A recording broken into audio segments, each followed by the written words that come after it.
दल हो चलो चलो सब गोवर्धन बढ़ करके जगबल दल चलो सब गोवर्धन बढ़ करके जगबल चलो सब गोवर्धन दाई माने मेरो मन बस खीरी दाई माने मेरो मन दाई माने मेरो मन बस खीरी दाई माने मेरो मन दाई माने मेरो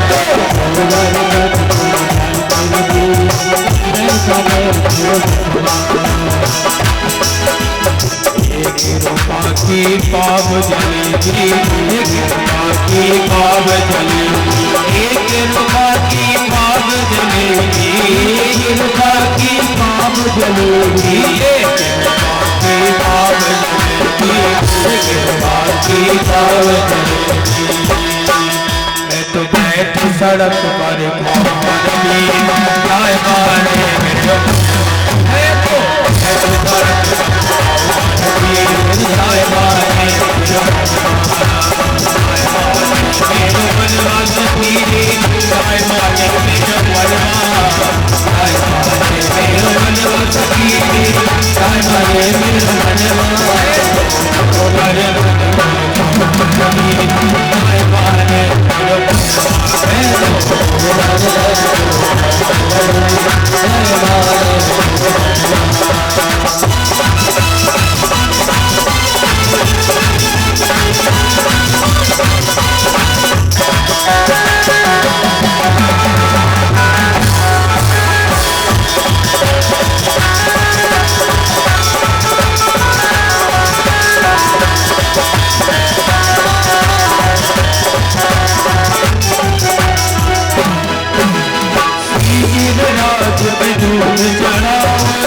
गिरिराज पे दूध चढ़ाओ श्री गिरिराज पे दूध चढ़ाओ श्री गिरिराज पे दूध चढ़ाओ श्री गिरिराज पे दूध चढ़ाओ श्री गिरिराज पे दूध चढ़ाओ तेरा मैं तो तेरा मैं तो तेरा हो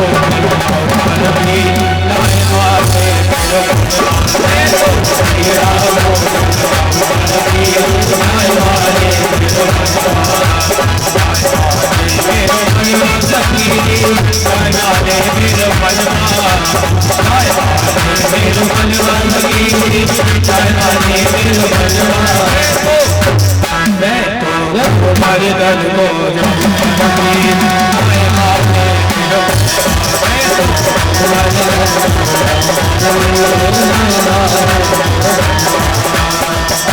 परिवार की चलो सब परिवार की चलो सब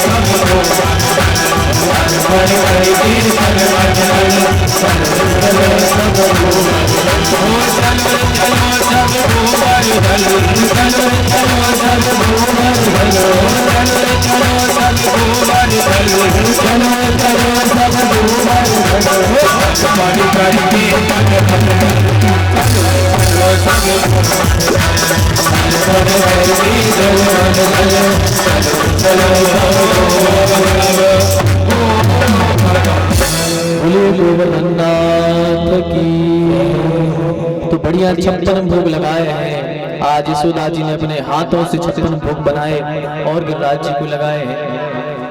अच्छा 56 भोग कौन कौन से थे? तो एक भगवान के भक्त ने लिखा है। क्या लिखा है?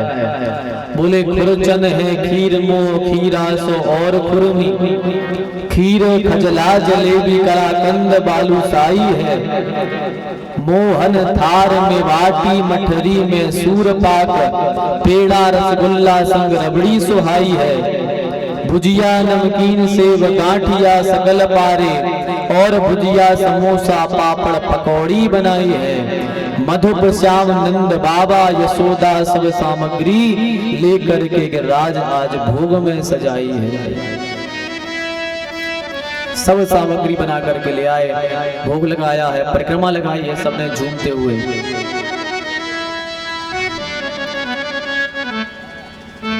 गोवर्धन जी की परिक्रमा जरूर ही लगानी चाहिए। वृंदावन जाओ, ब्रज में जाओ तो गोवर्धन जी की परिक्रमा अवश्य लगाओ, क्योंकि भगवान ने स्वयं कहा है कि गोवर्धन जी की परिक्रमा लगानी चाहिए, क्योंकि आज के समय के प्रत्यक्ष देवता हैं गिरिराज जी। हम सबको जो देखने मिल रहे हैं वो प्रत्यक्ष देवता गिरिराज जी हैं। भगवान ने गिरिराज जी को वरदान दिया था त्रेता युग में राम जी ने। ये राम जी के समय के हैं गिरिराज जी। वृंदावन में कैसे आ गए गिरिराज जी? वृंदावन में कैसे आए? क्यों होती है इनकी पूजन?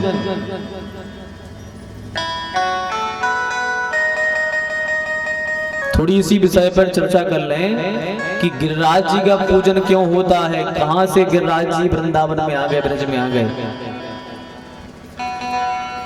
जब त्रेता युग का समय था, राम जी बना रहे थे सेतु का निर्माण चल रहा था।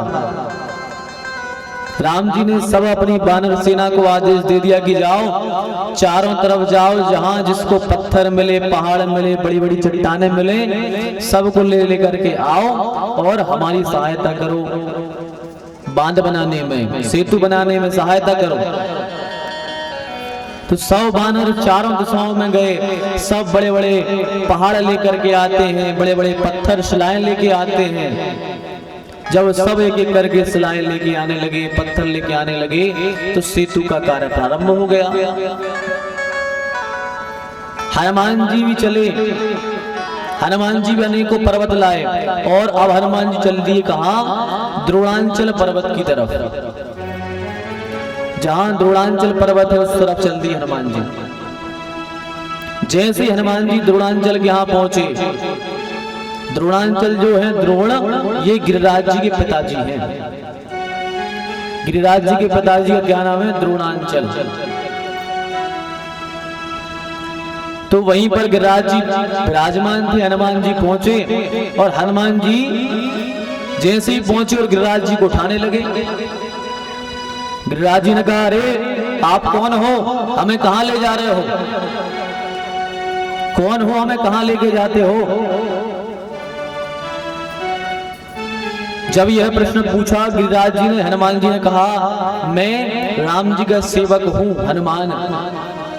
बोले अच्छा, बोले यहां क्यों आए हो, हमें कहां ले जा रहे हो? बोले राम जी समुद्र पर सेतु का निर्माण कर रहे हैं, सेतु बना रहे हैं। रावण नाम का राक्षस सीता मैया को ले गया है लंका में। अब कोई रास्ता तो है नहीं लंका में जाने का, तो सेतु तैयार कर रहे हैं राम जी, और वहां पर आपकी आवश्यकता है, तो वहां आप चलो। जैसे गिरिराज ने सुना, अच्छा राम जी भगवान नारायण के अवतार वो सेतु बना रहे हैं? हनुमान जी ने कहा हाँ। तो बोले अरे वाह, हमारे बड़े भाग्य कि हमें अपनी इन आंखों से साक्षात राम जी के दर्शन होंगे। कहा हाँ, आपको राम जी के दर्शन होंगे, चलो आप। तो द्रोण ने कहा कि वचन दो हमें कि आप हमें राम जी के दर्शन कराओगे। हनुमान जी ने कहा बिल्कुल बिल्कुल, जब उनकी कार में तुम्हें ले चल रहे हैं तो दर्शन क्यों नहीं कराएंगे? तो गिरिराज जी ने कहा नहीं नहीं, वचन दो हमें तो कि आप हमें राम जी के दर्शन कराओगे। हनुमान जी का ठीक है, मैं वचन देता हूँ, मैं आपको राम जी के दर्शन कराऊंगा। कहा ठीक है, तो ले चलो फिर हमें। गिरिराज जी ने एक शर्त तो रख दी, बोले हमें जहां रोक दोगे, जहां मैं खड़ा कर दोगे, हम वहीं खड़े हो जाएंगे, वहीं रुक जाएंगे, फिर आगे नहीं बढ़ेंगे, हमें सीधा राम जी के यहाँ ले चलना। अब ये इसलिए कहा था गिरिराज जी ने क्योंकि हनुमान जी यदि कहीं और उतार देते तो लफड़ा बन जाता, कहो दर्शन ना हो पाते गिरिराज जी को। तो गिरिराज जी ने शर्त रख दी कि यदि हमें जहां रोक दोगे हम वहीं रुक जाएंगे, इसलिए हमें सीधा राम जी के पास ले चलना। कहा बिल्कुल, आपको सीधा राम जी के पास ले चलेंगे। हनुमान जी ने गिरिराज जी को हाथ पे उठाया और ले चले। हनुमान जी ने हाथ पे लिया और बस उड़ पड़े। जैसे ही जय श्री राम के वहां से निकले तो क्या हुआ, हनुमान जी निकले वहां से और यहाँ पर सेतु का निर्माण संपन्न हो गया। सारा सेतु का निर्माण संपन्न हो गया। राम जी को पता लगा कि सेतु का निर्माण हो चुका है। राम जी ने कहा भैया एक काम करो, सब वानरों को सूचना कर दो, सब वानरों को सूचित कर दो, जो जहां है, जो हाथ में लिए उसको वहीं छोड़े और आ जाए, सेतु का कार्य संपन्न हो चुका है। कहा ठीक है। अब एक जगह तो हमने सुना है ऐसा कि राम जी ने उस समय रंग बिरंगी तितलियां उड़वाई थी। वो निशानी थी कि भैया ये तितलियां उड़ा दो और बानर देख लेंगे कि तितलियां उड़ गई, माने सेतु संपन्न हो गया। अब कितने दूर दूर तक बानर चले गए, कौन किसको बताने जाए, चिल्लाएगा भी कोई तो बहुत से 2 किलोमीटर 5 किलोमीटर आवाज जाएगी। अब चारों दिशाओं में लंबी लंबी यात्रा करने गए हैं बानर। तो ये भाव था कि राम जी ने तितलियां रखी थी कि जैसे संपन्न होगा सेतु, तितलियां उड़ा देंगे, तो देख के समझ जाना कि सेतु का कार्य संपन्न हो गया, एक इशारे के लिए। तो हनुमान जी ने जैसे ही रंग बिरंगी तितलियों को देखा तो हनुमान जी समझ गए कि सेतु का कार्य पूर्ण हो गया। और सेतु का कारण पूर्ण जाना तो उसी समय वो ब्रज पे से गुजर रहे थे हनुमान जी। तो हनुमान जी ने गिरिराज जी को ब्रज में स्थापित कर दिया, ब्रज में ही रख दिया। अब जब ब्रज में रखा